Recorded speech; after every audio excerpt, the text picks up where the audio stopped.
Race है ना, तो हमारे को इंटरनल सर्किटरी नहीं चाहिए फिलहाल जब हमें गाड़ी चलानी है। That means whenever we are driving a car, हमारा ये 3 चीजों से काम चल जाएगा। उसके पीछे क्या इंटरनल वायरिंग है, उसके पीछे क्या मैकेनिज्म है, we are really not bothered when we are driving a car.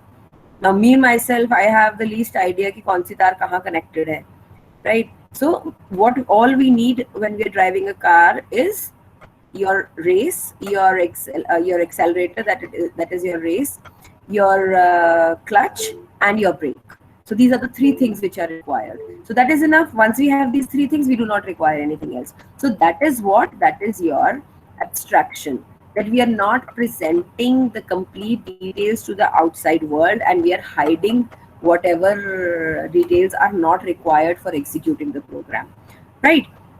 Then I also spoke about encapsulation, where we are wrapping up data members and member function in one unit, which is a class. ये भी हमने discuss किया था guys, do you remember?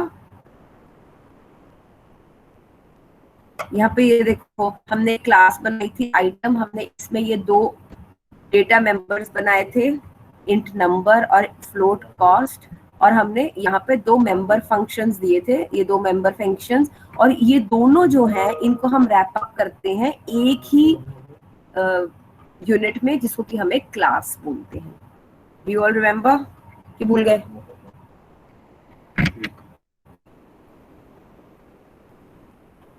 बोलो।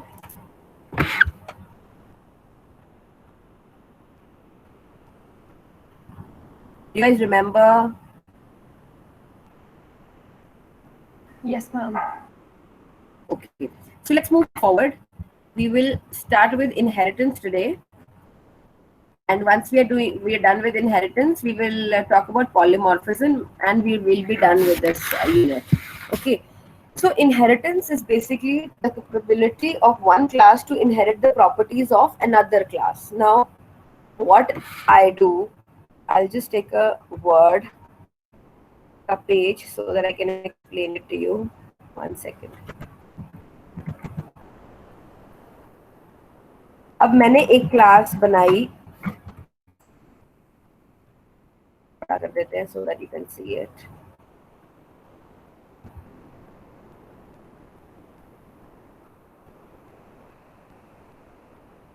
I'm creating a class which says car, okay, और मैंने इसके अंदर अपने मेंबर फंक्शंस दे दिए, int cost, and I say, sorry, semicolon, and let's say char color.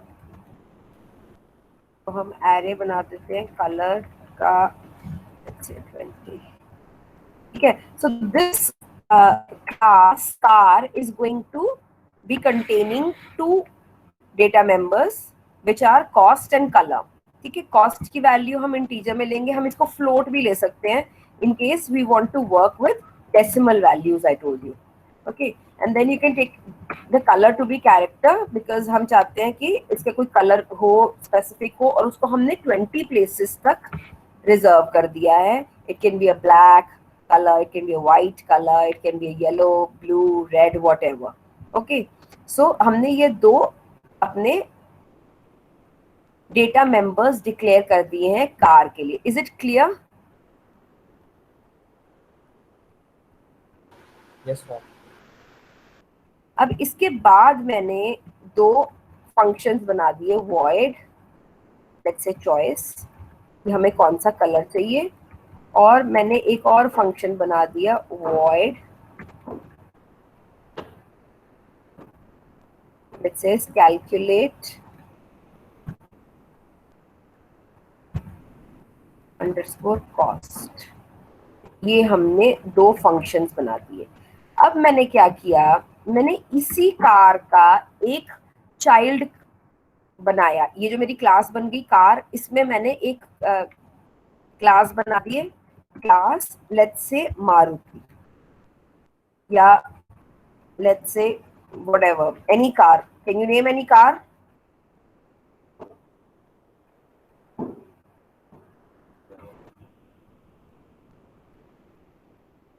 Guys, why don't you speak? सो रहे हो तुम लोग, क्या कर रहे हो?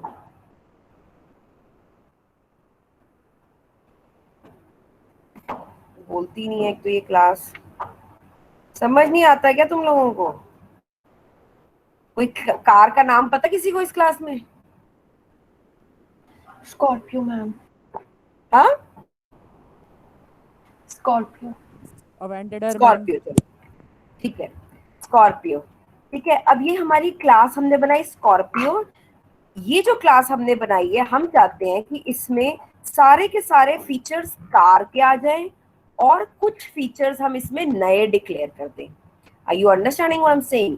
सो कार स्कॉर्पियो जो है वो हमारी, हम कहते हैं कि इनहेरिट करेगी publicly from the class car. इसका मतलब क्या हुआ कि हमने जो अपनी स्कॉर्पियो कार बनाई है उसको हमने पब्लिकली, कार जो हमारा एक क्लास हमने पहले क्रिएट की है उसका चाइल्ड बना दिया है। मतलब मेरी पेरेंट क्लास कौन सी है? कार। और मेरी चाइल्ड क्लास कौन सी है? स्कॉर्पियो। अब इसमें मैं कुछ भी और नए फीचर्स दे सकती हूँ, जैसे इंश्योरेंस कॉस्ट।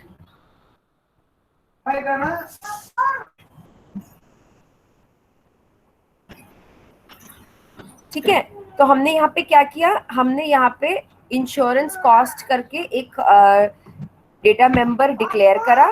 ठीक है, एंड इसमें जब हम, guys just give me 1 second.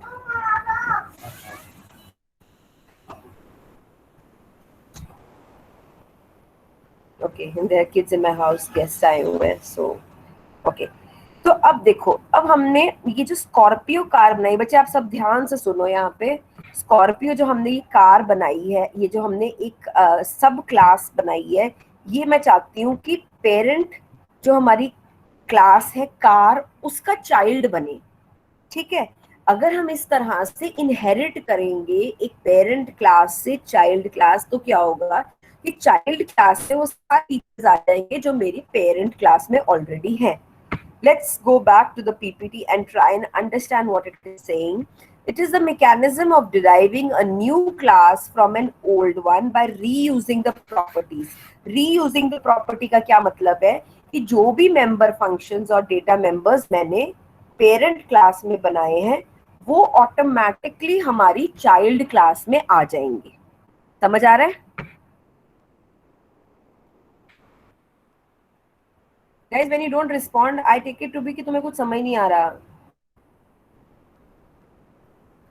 और मैं इतना जो बोल रही हूँ it's all going waste. Should I take names and ask? Ayushi,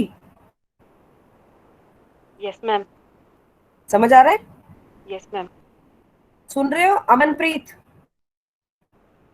Yes, ma'am. समझ आ रहा है बच्चे? Yes, ma'am.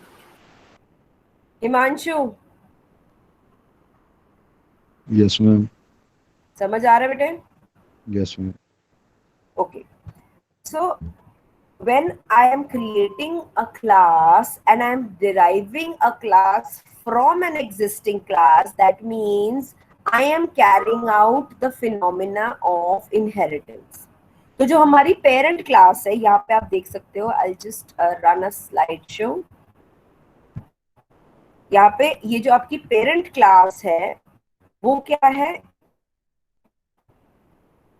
पेरेंट क्लास है ये, ठीक है। और चाइल्ड क्लास जो है वो क्या है? उसने पेरेंट क्लास से ही प्रॉपर्टीज को इनहेरिट किया है। प्रॉपर्टीज इनहेरिट करने का मतलब ये है, इसका मतलब है कि हम कोड को रीयूज कर सकते हैं, हमें बार बार कोड लिखने की जरूरत नहीं है। We can reuse the code again and again, ठीक है। By creating subclass or a child class, we can make use of the features of parent class by not writing the code again. Okay, so derived class can be defined by specifying its relationship with the base class in addition to its own. अब मैंने एक class बनाई car, ठीक है, उसके मैंने 3 child classes बना दी, ठीक है। एक मैंने बना दी स्कॉर्पियो, एक मैंने बना दी कौन सी कार्स होती हैं तुम्हारी? एक मैंने बना दी, कोई कार का नाम बताओ और।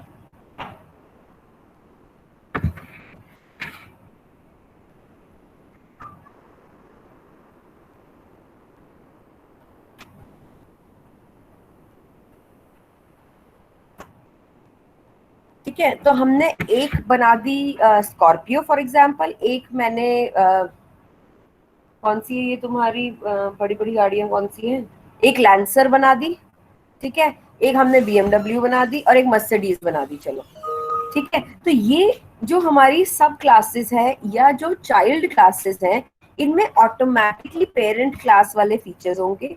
मतलब अगर हमारे पेरेंट क्लास में जैसे हमने कॉस्ट लिया है या कलर लिया है या कोई भी और फीचर्स लिए हैं, वो जो है वो आगे हमारी स्कॉर्पियो में, मर्सिडीज में या BMW में ये वाले जो डेटा मेंबर्स है ये ऑटोमेटिकली आ जाएंगे। प्लस इनके अपने कुछ, जैसे अगर मैं BMW क्लास की बात करती हूँ तो BMW की क्लास कौन सी है, उसका रजिस्ट्रेशन नंबर कौन सा है, तो ये हम अपनी तरफ से और ऐड कर सकते हैं।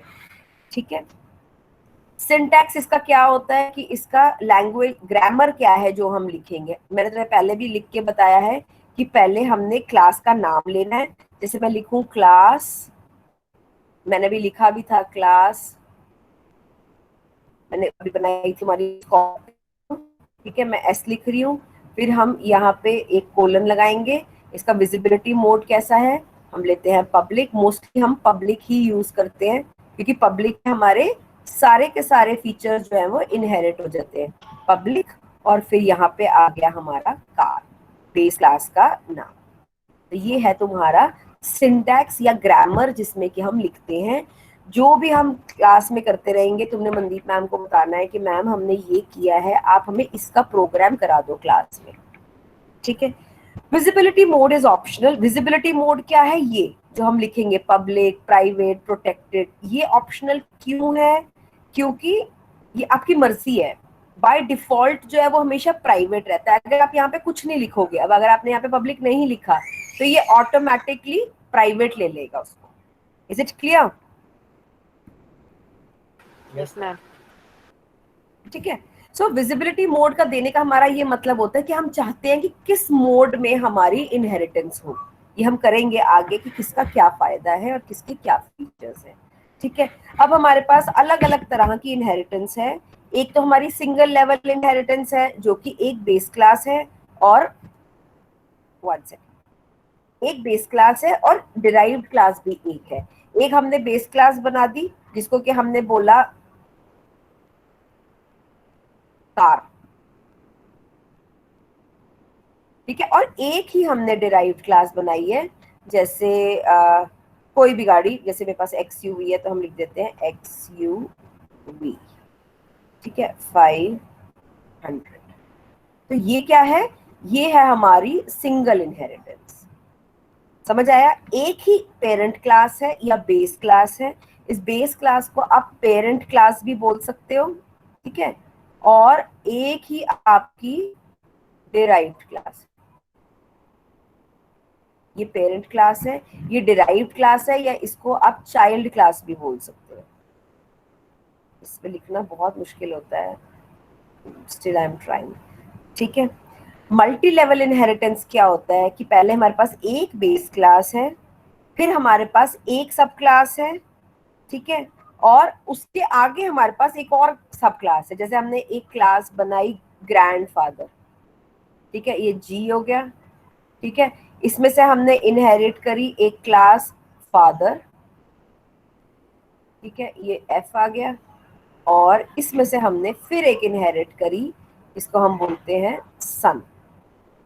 तो ये है हमारी मल्टी लेवल इनहेरिटेंस, जिसमें हमारे पास मल्टीपल लेवल्स होते हैं। इसको इम्प्लीमेंट करके मैं आपको बताऊंगी, दिखाऊंगी, डोंट वरी, लैब में मनदीप मैम भी आपको कराएंगे। इसलिए पहले आप समझ लो कि होता क्या है।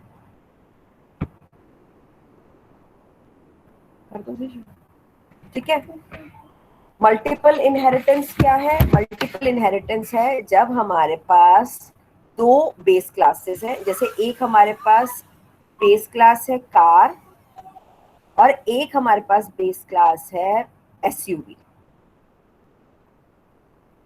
ठीक है, इन दोनों बेस क्लासेस में से हमने एक क्लास इनहेरिट करी है जिसको हम बोलेंगे एक्सयूवी। तो ये है हमारी मल्टीपल इनहेरिटेंस। ठीक है। हायरार्कियल इनहेरिटेंस क्या है?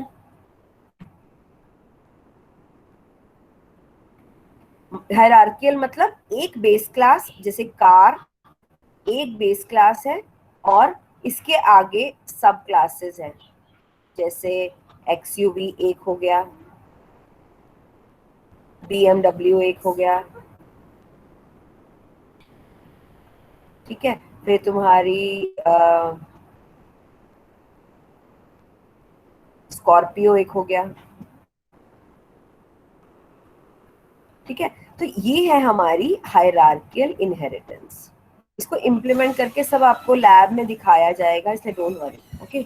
हाइब्रिड इनहेरिटेंस क्या है कि हमारी एक बेस क्लास है पहले, उसमें से मेरे पास दो क्लासेस चाइल्ड क्लासेस बनी और उन दोनों चाइल्ड क्लासेस में से हमारा फिर एक चाइल्ड क्लास निकला, फर्दर चाइल्ड क्लास। मतलब इसमें क्या है, इसमें दो तरह की इनहेरिटेंस है इफ यू सी।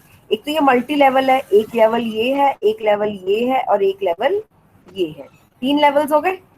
और साथ में ये क्या है, एक पेरेंट में से दो, तो ये हायरार्कियल है। हाइब्रिड मतलब कोई भी दो टेक्निक्स को हाइब्रिड करना, उनको इकट्ठा करना एक ही इनहेरिटेंस में, ठीक है, उसे बोलते हैं हम hybrid.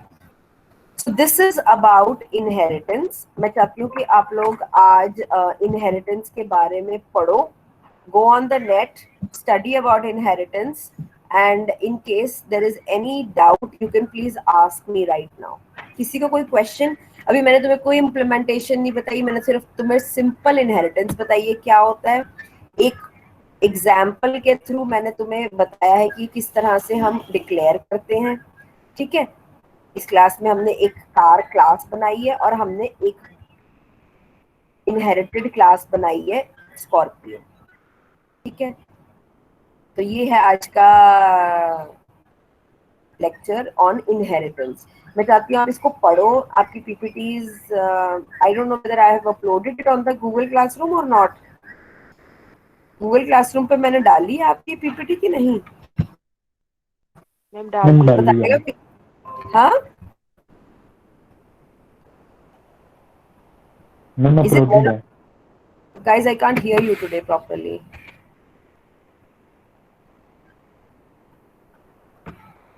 Okay, I think chat box में लिख दिया करो when I'm not able to hear. I think there's some network issue on my end. So in case I have not अच्छा, तुम you people were responding in the chat box. Good, very good. So जब uploaded है ma'am. Okay, Jatin, thanks. So you can just have a look at the PPT from the classroom. In case there are any questions, please ask. Any questions, guys? Okay, once we are done with this unit, I'll be uploading an assignment on Google Classroom and I want every one of you to please submit it. I'll give you 10 days for the assignment to be done. Okay, and we'll start with polymorphism in the next class. Any questions? Is it clear? Guys, keep responding in the chat box, please. If you don't want to switch on your mic and speak, please keep responding in the chat box. Otherwise, I feel I'm teaching to walls, which is not right. Okay, so I want each one of you to at least be active enough on the chat box so that we can at least communicate, we can at least talk. Okay, so let me just take your attendance. Okay, I've taken your attendance. So please, in case there are no questions, guys, this will be all from my side today. You guys can leave. Thank you.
मुझे please leave. Attendance ले ली ma'am अपनी? हाँ बच्चे ले ली मैंने attendance. ठीक है ma'am, thank you ji. Okay